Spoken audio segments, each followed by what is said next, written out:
All right, guys, let's welcome Lucia Cifarelli to the Talk Toomey podcast here. Lucia, how are we doing today? I'm all right. I'm all right. How you doing? I'm doing well, doing well. We talked a little bit, prior to hitting record, but I first saw you in the band Drill in the '90s, and it's crazy how I think you popped up on my friend Eddie Torres's podcast not too long ago as a member of KMFDM. So you've been in KMFDM this entire time, and I did not know that was you.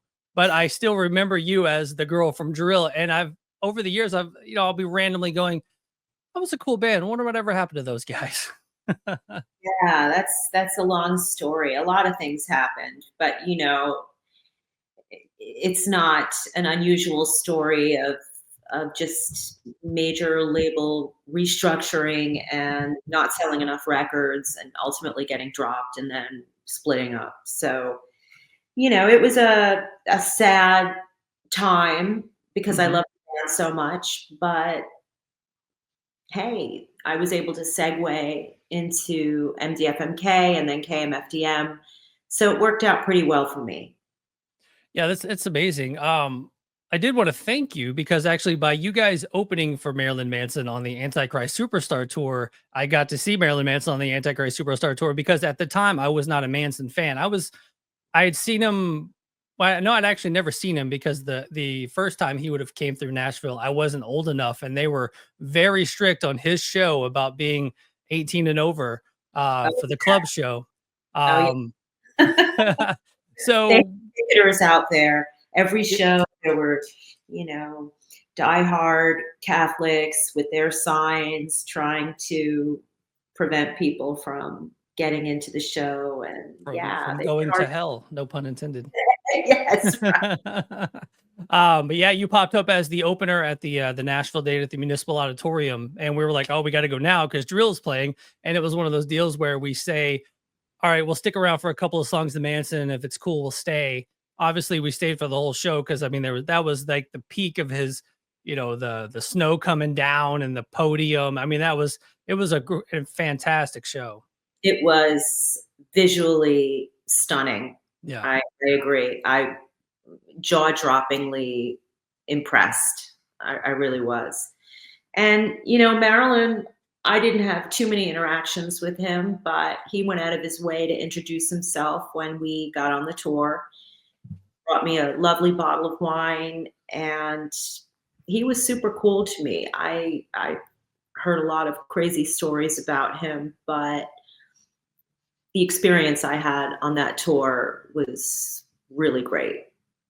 Yeah, I'm glad it was because as I was saying that, it hit me. I was like, "Oh, hopefully there wasn't any shenanigans going on back then with him." Obviously, there's lots of stuff in the news lately, over the years with him. But yeah, so it was great to have that kind of memory of being able to see that concert at that time and not necessarily going into it knowing what I was getting myself into.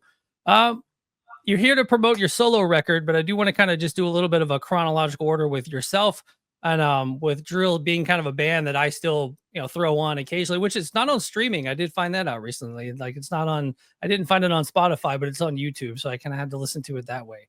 Yeah, Um it's unfortunate, but it's from such a long time ago. And as I said, with the label restructurings, I'm not even sure where that album ended up. And I heard through the grapevine there was a big fire in one of the storage facilities for yeah. the label. So who knows where those ended up, those masters, those records, and I just don't know. I don't Yeah. have permission to put it up there myself, though, I can tell you. So you got to Um listen on YouTube, I guess. right. Well, just kind of take me back to that time. Talk about getting drilled together. I mean, obviously we'll go through everything, but I did want to kind of hit on that a little bit and just kind of go down memory lane with you. But how did drill come together and all the way up to getting signed and all that good stuff? Well, Drill was formed by Dan Harnett and I. He was my guitar player. I found him through an ad in the Village Voice. And as it turned out, we ended up living just a couple of blocks away from each other in Astoria, Queens. And we had been writing. and I had a production deal with a recording studio, a producer that I had once upon a time interned over at when I was in high school. So I had a great opportunity on the table if I could get my shit together, if I could develop into an artist. And I met Dan and we started writing songs, and it was pretty mediocre stuff. And then my sister was diagnosed with HIV, and she was a very important person in my life. The first person who believed in me and encouraged me to go into music in the first place. And one day I went into Dan's studio and I was completely freaked out over a hospital visit and some things that I was asked to do for her, part of her new healthcare regime. And I just wanted to go home. And Dan said, why don't you go into the vocal booth and start screaming and just get it out, let it go. And so I did. And shortly after, he said, I hope you don't mind, but I put music to your screams. We don't have to use it, but you should hear it and see what you think. And it was pretty scary. And I heard a song, I wrote it with him, and we started moving in a different direction. It's as if that moment in time helped me to connect with a very deep part of myself that I never allowed myself to go.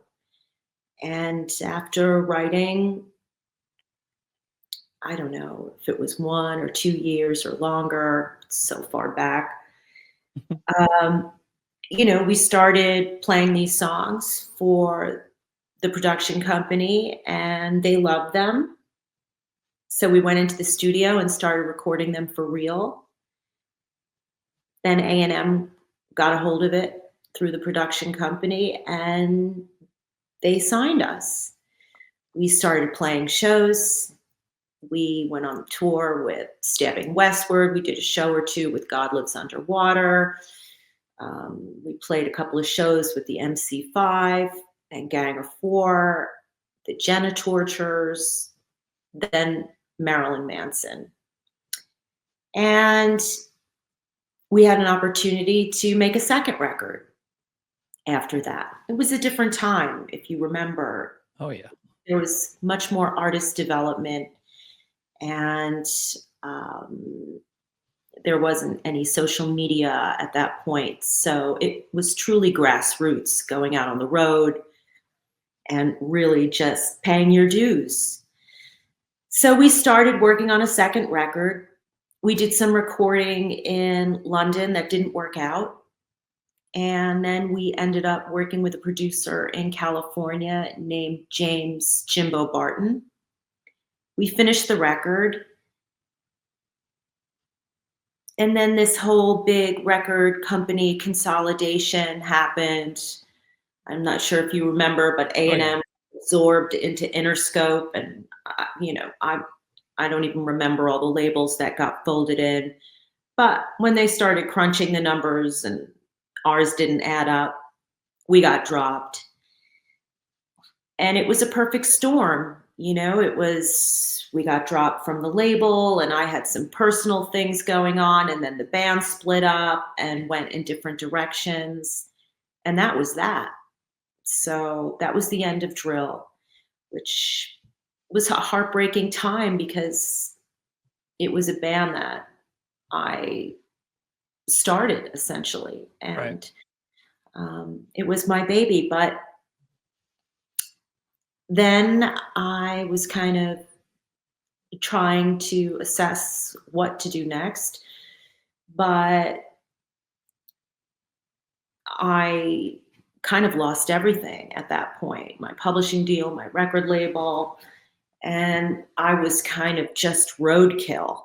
And I wasn't sure how to regroup from there. And in a very dark hour, my phone rang and it was Sasha from KMFDM. And he asked me if I wanted to um, fly out to Seattle and sing on some MDFMK stuff. I ended up going to Seattle. And after working with Sasha and Tim on a couple of tracks, they asked me if I wanted to take a shot at writing. And I did that. And then it segued into KMFDM. And at that time, I was also managed to get a solo deal with Universal. That didn't work out. I'm just kind of a weirdo that for somebody who writes pretty melodic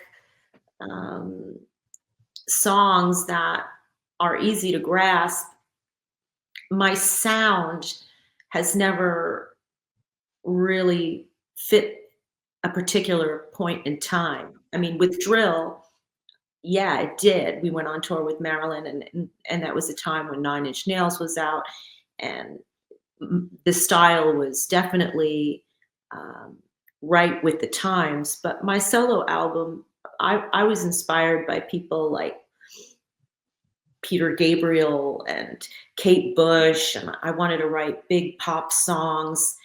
And just as I was putting that record together, the whole landscape of what was being played on radio changed, and I kind of fell through the cracks with that. So then I just went forward with KMFDM, and that's where I've been ever since. On the sound at the time, I was actually talking to my wife this morning because she was asking about you, like, about the different bands, things like that. And I was talking about drill, and I was like, it was very of the time. It was like it was like edgier, no doubt. And then I played like Go to Hell, and I played some of that stuff for her, and it was funny kind of going back and listening to it again. And like your screams were great. Like through the whole, I listened to the whole album again last night. I was just like, and it was like a trip down memory lane. It was awesome, but it was like the screams were great. The creepy, I like you, like I was just like, there were so many things in it that were just, oh yeah, I remember loving this back in the day. Just like, just the creepy, scary girl of I like you and screaming, you suck stuff. And just all the songs were just like hitting moments. So I was just like, oh yeah, now this is why I like it. Obviously the look was great. Screams were great. Like everything was there. Like and it's one of those, why didn't it cross over and kind of hit like it should have? But yeah, it was great stuff. I enjoyed going back to it today or last Thank night. you. Well, I'm glad you took that trip down memory lane. That warms the cockles of my heart. You revisited it and you still enjoyed it. So that's good. I saw that the bass player, I think, went on to Black Label Society. Did Dan end up doing anything? Like what did Dan end up doing? I have no idea. I actually remember the very last time I saw him standing on, waiting for a train. I had gone to visit him, and he was like, it's over. We're not going to be doing this band anymore. There's just no way to regroup from here after this. What are we going to start from ground zero? You should maybe do something else. And I was like, wow, well, what else am I going to do if I don't do music? Mm-hmm. I'm going to find a way. And he said, well, not with me. And I said, okay. And we said goodbye. And I have never heard from him again. And there have been times when I wanted to try and track him down on the internet, but I think there's somebody else, another artist named Dan Harnett. So anything that comes up is always with that other artist. And, the truth is, if we were meant to reconnect and make music, we would, or be friends, but we just went our separate ways, and I never heard from him again. I also have not heard or been in touch with Marcus Farney. Angus Clark, who played guitar. I also, you know, along with Dan, I have communicated with him on Instagram, and he's out there doing great things. So, I talked to a few of them. John DeServio, I talk to a couple of times a year. And he actually co-wrote a song with me for my solo album, I, which was pretty exciting to be able to work with him again. So a few of them I speak with. Nice. I don't know. Are you good with talking age? Because I want to talk about like when drill is over and you go in. It's What's out that? there. Well, so I'm assuming, I'm like wow. old enough to be a grandma, I guess, but I'm 54. Okay. And yeah. Well, I was just going to kind of talk about, because I mean, honestly, I think during the time that we met back in the 90s, I was starting to play in bands, getting some traction, going on to join a signed band, touring the, country, things like that. Like I got to live out that dream. And it was funny because when that band initially kind of got to that point where you're talking about, where like, we can't do this anymore. It's not going to, like finances and record industry and all that stuff. I was 23 and I was just like, I can't start a new band now. We won't hit till I'm 27. And you think like that as a kid, but when you joined KMFDM, you're like 32. I'm assuming like 31. No, I was younger. I was still in my 20s. I was like 28 and a half, I think. Okay. But I will say that one of the things that Dan had said, he was like, you're too old to start again. Right. That's a weird thing to think about back then. But people did. Yeah. People did. It's different now, actually. It is. Because everybody is every age doing all sorts of things. So we're not looking at age the same way we did back then. But, with record companies and deals, it's like, is this person still someone that is sexually desirable? I mean, that's still a thing to a certain extent, I guess. But in my mind, I don't even think about that anymore. I was thinking about it then because it was so in my face. Yeah. From the industry and the people around me. But now, after all these years, I'm really into what I do. And I don't think about my expiration date as far as my creative output. And as desirable as it would be to have some serious backing that a label could provide, we can release music independently, and we're not dependent on the big labels to get us out to the masses, So I'll do it as long as I can. Right. Yeah. And it's funny. I wish I could go back to that 23, 24-year-old kid and shake him and be like, you are the youngest. A lot of guys don't even start their bands till they're 23 or 24. I've got friends that are in huge bands right now that didn't join those bands until they were in their mid 30s. It's just like, age truly doesn't really exist anymore as much as we thought it did in the 90s and 2000s. Now it's like, yeah, just be yourself, be who you want to be. Just put it out, see what happens. Are you still playing? Not playing in a band per se, but I've done some. I live in Louisville, Kentucky now, but they did like a Louisville Loves New Metal thing where everybody got together and learned a bunch of Deftones and Korn and all that stuff, songs from back in the day, and I got up and played with those guys. And then I did a couple of shows, couple of years. I mean, yeah, just random shows here and there, but nothing. Typically, the podcast is honestly like kind of keeping me grounded in music. So, well, that's a big deal. And I'm sure you enjoyed picking up your instrument and getting out there just to revisit that. Everybody's journey in music is a little bit different and unique. And you're now hosting podcasts. So good for you. Yeah, and I love talking to people and love getting, getting the backstory. And even with, even you, like I was, because we would have met when I was maybe 18, 17 or 18, I think. And so um that was the time when I would stand by the buses and hang around and, like be that kid that wanted to meet everybody and ask them questions and things like that. And I think it just carries over into what I'm doing now. But Absolutely. well, Absolutely. so when you get that call from Sasha, I did watch a documentary last night, I think, and it was a little bit, you were super in a bad place. You get the call, you don't even know if you want to go.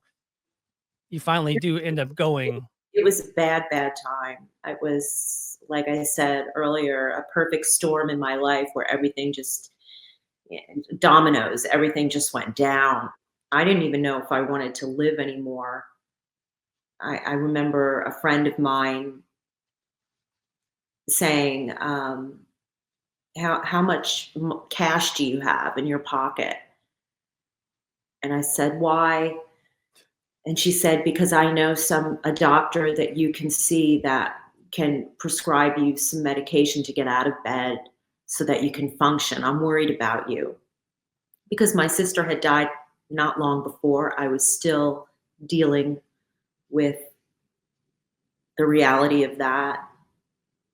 And I had eviction notices on my apartment. I didn't have a friend in the world at that point. So when that phone rang, it felt like divine intervention. At the same time, I wasn't exactly sure, being in the condition that I was, what I would be able to deliver, if I was even going to be able to s- make this opportunity stick. Because, when you're not well, and you're not in the right headspace, it's hard to work, to write, be creative. So when Sasha called me, he uh,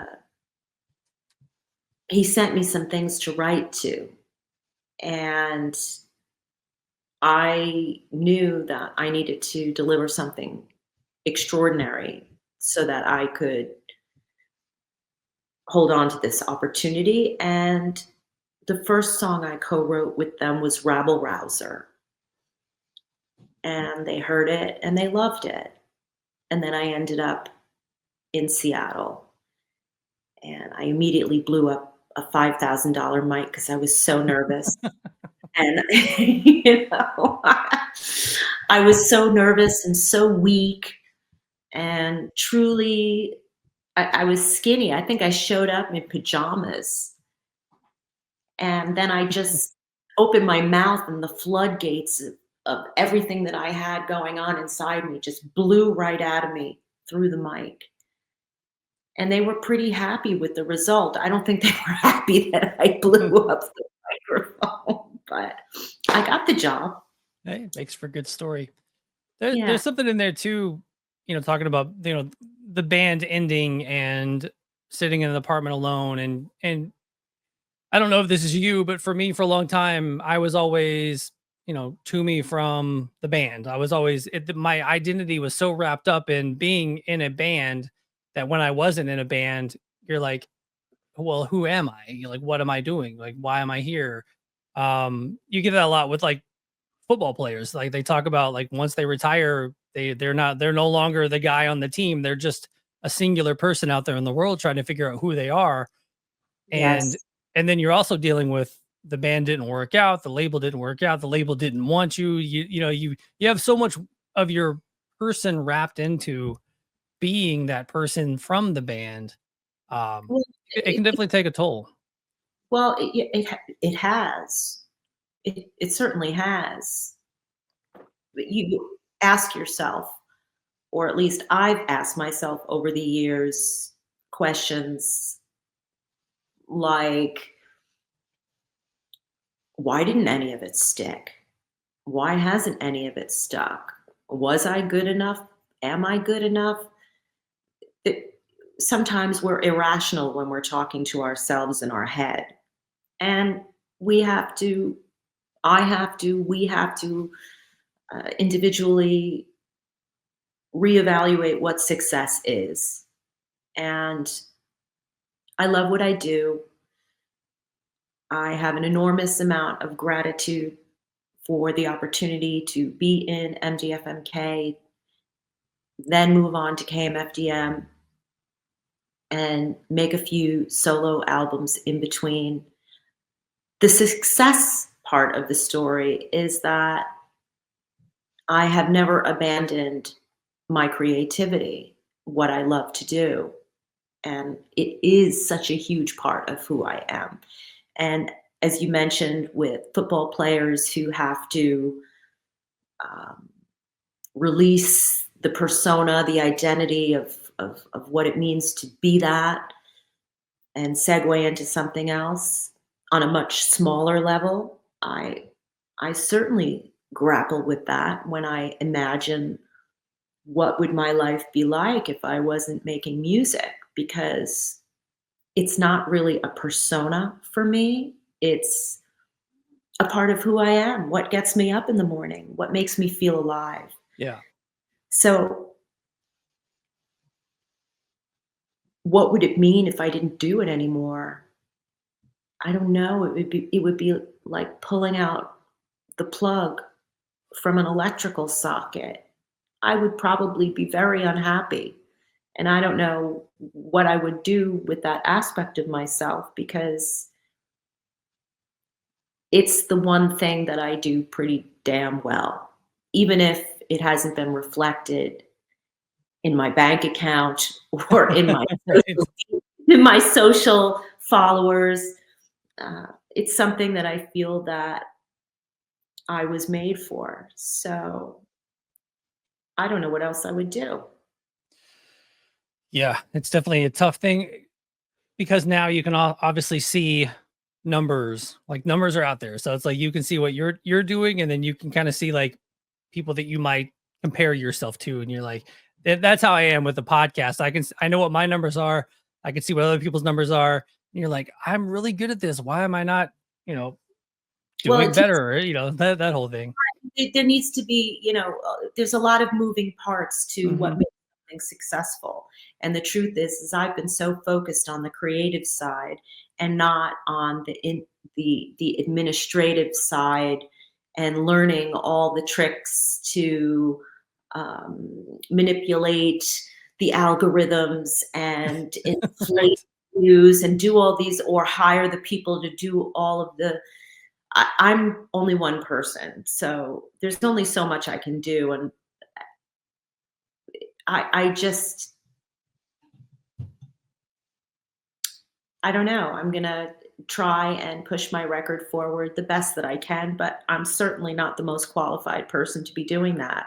I wasn't meant to be an artist, a songwriter, a producer, an administrative person, a label, making videos. I wasn't meant to do every aspect of it. And if that's what it takes, then I'm probably going to continue to just reach a very limited audience, because this Kickstarter that I launched for my new record has literally kicked my ass and made me more aware than ever before that one person can't do it all, you know? Right.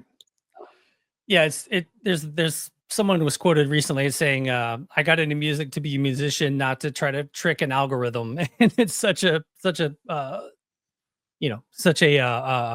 prophetic statement at that point. Let's get into, well, actually one more question. In the doc I watched, Sasha had talked about hearing you scream at maybe a club or something. Did you know him prior to that phone call, or were you guys friendly, or was it truly just kind of an out of the blue, the phone rang and it was Sasha? It wasn't out of the blue at all. Um, well, the phone call was out of the blue, but we had met before over the phone about 5 years before. Actually, he had done a remix for Drill Okay. for a song called What You Are. And I think it was for the Empire Records movie soundtrack, if I'm Nice. remembering correctly. And we spoke on the phone briefly.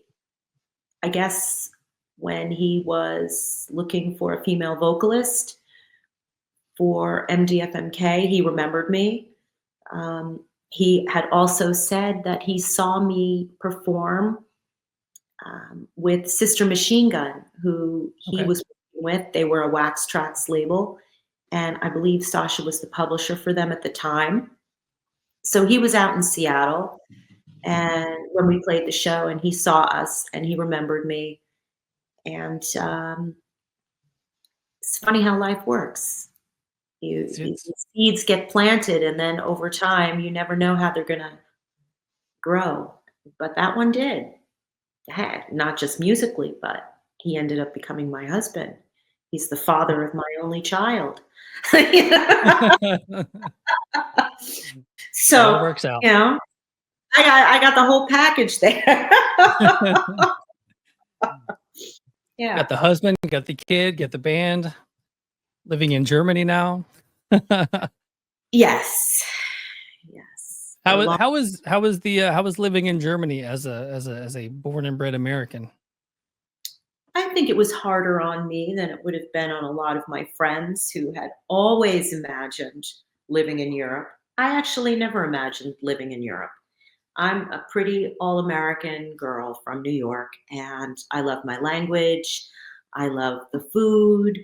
I love uh, just about everything about living there except the politics, which, doesn't ever really matter who's in office. It's always shit. Politicians are, you know, make promises that they don't keep. So for me, living in living in Germany wasn't about what was going on in the world. It was more about having the opportunity for our daughter to connect with her father's roots and truly be a German American child and have the benefit of both of those experience integrated into her to become um, more fully the full embodiment of us both. Right. Germany has been hard for me because every time I go back to America, I realize all the things that I miss. And we live in a part of Germany that is dark for long periods of time, and it's very cold seasonally. So, I mean, winter can start as early as mid October, and it could be winter until April. So, I'm walking around in hats and sweaters, tripled up. So it's dark and cold, and the food where we are is not as inventive as what I'm used to coming from New York. Oh yeah. So there's a lot of things that I miss, but we have we live in a beautiful neighborhood, a lovely home, we have great friends. So I'm doing the best I can, but just coming off this October tour, I was feeling a little twinge, like, oh gosh, will I ever get back here? Truly? I don't know. But yeah. So I love Germany, but I miss America. Let's talk about No God Here. That's what we should have been talking about 33 minutes ago. Latest solo album, and I know that you went into this one wanting to write all of these songs, as opposed to collaborating, which you've done in the past on your solo records. So kind of talk about the process of sitting down and writing music for this record. It was a challenge for me, but I was wholly inspired by the idea of writing it on my own. And I just approached it from a different perspective. I picked up various instruments, with matches and gasoline. It was a keyboard and um, loops. And then with No God Here, it was with the guitar. And I just, I don't work with Pro Tools or Logic. So I was just going right into GarageBand and recording in there. I would like to graduate from that, but I'm not a hugely technical person, so that will take some time. But yeah, I Lights Out started with just loops, and then I built a very basic chord structure around them, and I had a pretty clear idea of the direction I wanted to go with the album. I wanted it to be more of a rock record, but then I ended up writing a few dance songs like High on You and Believe. So you could really hear the KMFDM kind of EBM influence on those, because Sasha is a master at that, taking an idea and just elevating it to the next level, especially songs in that milieu. So yeah, it took me some time. I didn't I thought I had written the record before we went out on tour in March. I thought I had the album written. And then, interestingly, after coming off tour and listening to all the ideas again, I realized that I didn't like about 3 or 4 of them anymore. So I had to rewrite them and write some new ones. So that's how, The Creeps, Valhalla, Lights Out, Paper Tiger, 4 of them were written while I was waiting for other tracks to be further down the line in the recording process. And I had a couple of days in between each session to really flesh them out. It was like, feet to the fire kind of stuff, because it was going to be the first record that I wrote on my own. I co-produced it. I did all the artwork, and I wanted it to be good, but when you're working that quickly, you don't always know in the moment. So I'm super stoked that it turned out as well as it did. Yeah, because it went by like a blur. It's like, what? I'm still delivering bits and pieces to the Kickstarter. So it's yeah, but I love it. I love the album. I feel like I graduated to a new level by writing these songs on my own, and I hope I get to do it again. Yeah, I mean, the album definitely sets a mood. And I once again put it on this morning while I was making breakfast for the kids, and like it's such a mood. It's like sets a tone and sets a mood that it's. I mean, there is some dancier stuff on it, but even the dancier stuff still fits the record of just kind of a chill, mellow Sunday morning record. It's like it's a nice mood. It's not, obviously coming from listening to extreme metal all the time or something like that. It's going to be a wild day, if you're Not going to, but yeah, putting this on and just kind of like just a relaxing mood. It was very nice to listen to. It definitely has different moods, and it feels like you're opening up a book, with stories. That each song is a story that, is bookended with a beginning and an end. And I'm really excited to share it with the world, and hopefully it will be the kind of record that is discovered over time, and it doesn't peter out and just disappear, because I think it could potentially inspire a lot of underdogs out there. So we'll see. Um, One of my favorite tracks on it is Dark Horse. Talk a little bit about that one. Dark horse. Well, I'm the dark horse. But I'll tell you something that nobody knows. Um, the same person who inspired the song The Creeps also inspired the song Dark Horse.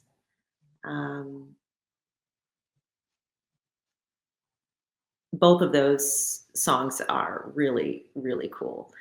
Dark Horse came about after I saw a video that someone had sent to me. They wanted to lift my spirits on a particularly down day.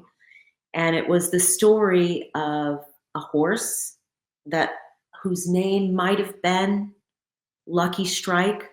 I don't know if that's the name of the horse, but it's about a horse.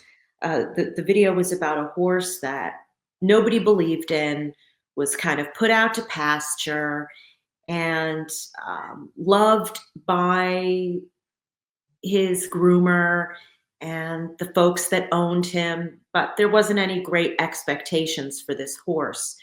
And then somehow, by some strange synchronicity, um, one horse that was supposed to run in the Kentucky Derby fell out, or somehow Lucky Strike or Lucky something ends up in the Kentucky Derby, was never supposed to be there, and certainly is not expected to win, but does. This horse that was put out, ready to be turned into glue, perhaps, won the Kentucky Derby. And that video stuck with me after seeing it. And I was thinking about myself in my journey in the music business. And I imagined myself as the dark horse. So, I don't know if I'll ever win the Grammy I always dreamed of, but in the song, it's the fighting spirit of the dark horse that comes through, about not giving up and being an underdog, and pushing forward despite it all. So I love that song. Yeah, I obviously living here in Louisville, the Kentucky Derby is 5 minutes from my house. um, Maybe you know the name of that horse. I don't know. Was it well, Lucky? I looked it up real quick. I know there's a lot of stories like that, but yeah, Lucky Strike I know is a big one. There was a horse a couple of years ago that barely even made the field, and then a late scratch let it into the race from, I think that was like 2 years ago. He was like 99 to 1 to win and ended up winning. And it's just, those stories are always fun to kind of look at. And if you go to like the Kentucky Derby Hall of Fame, or obviously there's all those horse farms everywhere around here that you can go do tours of and meet. I've met God, what horse was that? I don't know if you meet a horse, but um what horse was that? I don't know. But it was like, you could actually go and see Kentucky Derby winners, and they, when they're retired and put off to stud or whatever that they do, it's funny to um kind of go. And it was, I keep saying I met a horse. I I saw the horse, and that's when I was living in like a 1-bedroom apartment, struggling, and I see how this horse is living. I'm like, this horse is living so much better than me. Like, it's just, it's out to stud, so it's getting paid like $50,000 each time it studs itself along. And then like the quarters it lived in, and obviously the way that they take care of them and things like that. It was, I guess I wasn't making $50,000 every time I did anything either. But yeah, it's just crazy to see kind of that whole world of horse farms, and those stories of Secretariat and all those horses over the years that have had crazy dark horse moments like you're talking about. Yeah, it was fun. It was fun, and it just sparked immediately in my mind. I imagined myself as this dark horse running my race, and that's how that song was written. Nice. Um, let's go back one more time to kind of let's go pre-drill. Living in Queens, early 90s, there's a lot of cool stuff going on that like Life of Agony, Typo Negative, like a lot of, CBGBs, and even L'Amour and all those clubs and things like that. Were you in that scene at all? Were you going to those shows? Going Well, to see? I was seeing bands play. I saw Life of Agony downtown somewhere. Sure. I mean, you couldn't live in New York and be a part of music and not expose yourself to it, especially in a city like New York. But I was predominantly, my mind at that point in time wasn't so focused on being in a band like that. It was more about honing my craft, songwriting, working on my voice. When I started out, before everything that happened with my sister, I was less than mediocre as a vocalist. I trained with lots of different vocal coaches, and I was working on writing. So I was writing with a lot of up and coming songwriters, collaborating, making demos, just trying to find a sound, learn my craft, rather than just jump into a band situation and get out there. I was in a band called Mercy Sky, but I was awful. I wasn't, my journey wasn't about, at that point in time, working my talents in a live environment. I needed to train my vocals with teachers and learn the craft of songwriting. And then when I met my guitar player, Dan, and certain personal things happened that shook me up, and I was able to find my voice, that's when things started to happen for me. And then we were spending much more time exposed to other bands and what was going on in the scene. You know what I Right. mean? Once I found my niche, um, then I was very much a part of what was going on in all the clubs and who was playing where. But in the early point before I started drill with Dan, I was more learning, just learning, education. Yeah. Those that period of time is I mean, obviously those are my high school years. But the music landscape at the time was all over the map. Like you were talking about earlier, playing with God Lives Underwater and Stabbing Westward, and like you had those type of bands, and then you had, like the Corns and Deftones and all those guys were starting to come up. You also Mhm. had some of the Biohazards and We they I think we play I think KMFDM played with Biohazard on a tour. I think they opened for us on a tour. Yes, I mean, there were so many different bands, and truthfully, I was not particularly inspired by those bands. That those weren't I was more into, like, Tori Amos and PJ Harvey and Tricky and, yeah.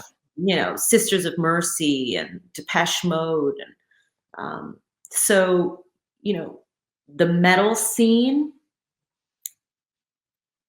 I wasn't so connected with it. It wasn't actually until I saw the first couple of reviews in a metal zine for drill that I thought, "Oh, are we considered somewhat metal?" I was like, "Okay."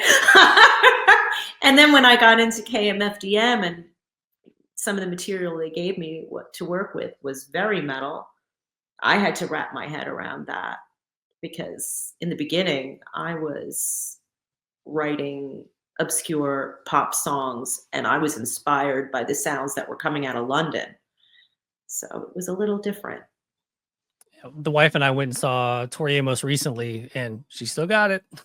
She still got it. Look, the thing we forget is that if you got it, just getting older doesn't mean that you don't got it anymore. It just means that you evolve. So, I have not ever had the opportunity to see Tori Amos, and I would love to. I bet she kicks ass, you Yeah, know? she crushed. It was like a, hour and a half or whatever straight of just her and a piano. I think maybe a little bit of a band, but like not much. But like it was spiritual, if you want to say, because I mean I was in a beautiful theater. It was like a 1,200 seat theater that, with all the old architecture and things like that. So it was a great show. It was good times. It's funny Yeah. because even going through my head of like best shows I've ever seen in my life, it's never like Metallica. It's always like, dude, I saw Garth Brooks one time and that crushed, or you know, uh, I went and saw Bruno Mars, and Bruno Mars put on an amazing show. But I never want to be like the best shows I've ever seen are Pantera, Metallica. It's always like something outside the realm of what I listen to day to day. Well, most people's taste in music is pretty wide, right? I mean, you're Yeah. doing the show that focuses on metal, but like you said, you really enjoyed Garth Brooks and Tori Amos, so your tastes are, you're a genre hopping dog. Yeah, I always joke about, they do like the end of year wrap up Spotify stuff and they'll tell you your top 5 artists of the year that you've listened to. And everybody always posts them. I'm like, dude, if I post mine, like my show will be canceled tomorrow because it takes away my metal cred. Sounds like me with the movies I watch. My husband says you have the worst taste in movies. Well, I watch every horror movies, good, bad. It doesn't matter. I just I'm easily entertained.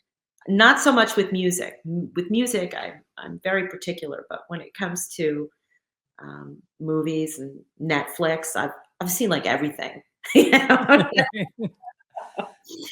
Yeah. We just recently, actually this past Halloween, we watched the first 2 Terrorizer movies. Oh yeah. And we were just like, because I'm not a big horror movie person. Like I want a stupid comedy and just laugh, the whole time. And yeah, we actually laughed a lot at Terrorizer. Like the kills alone, we were like, what is going on? Like, I've never seen this one. Oh, you haven't seen those? No. Is it good? Yeah, it's definitely worth your time. But it's Okay. yeah, I think it was one of those deals where the 3rd one just came out and everybody was like, dude, you have to see this movie. You have to see this movie. And I was like, well, I've never seen the first 2. So we watched the first 2 and there are some pretty crazy kills in this movie. We'll just go with that. I'm usually I like the spooky, ghosty, like the Conjuring type stuff. Oh, I love those. Yeah, those if I'm gonna watch horror, that's what I want to watch. Like those type of just creepy, suspenseful, what's in the walls kind of thing, Yes. But Joshua, my dog showed up, and I think nice. need to take him out. It's dark, okay. But well, let's plug the Kickstarter and we'll get out of here. No, the Kickstarter is done. Okay. Okay. Good.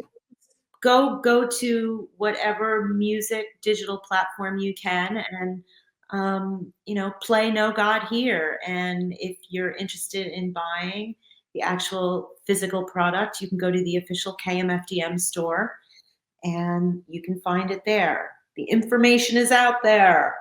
I'm so grateful for everybody that plays it, shares it, talks about it, and to you, Joshua, for having me on your show. Well, thank you so much for I guess being on Instagram and then saying, hey, can I come on your show? I'm like, absolutely, But yeah, it's been wonderful talking to you. And once again, everybody go check out No God Here. And so with that, Lucia, thanks for taking some time with me today, and we will talk to you soon. Thank you. Bye. Right, take care.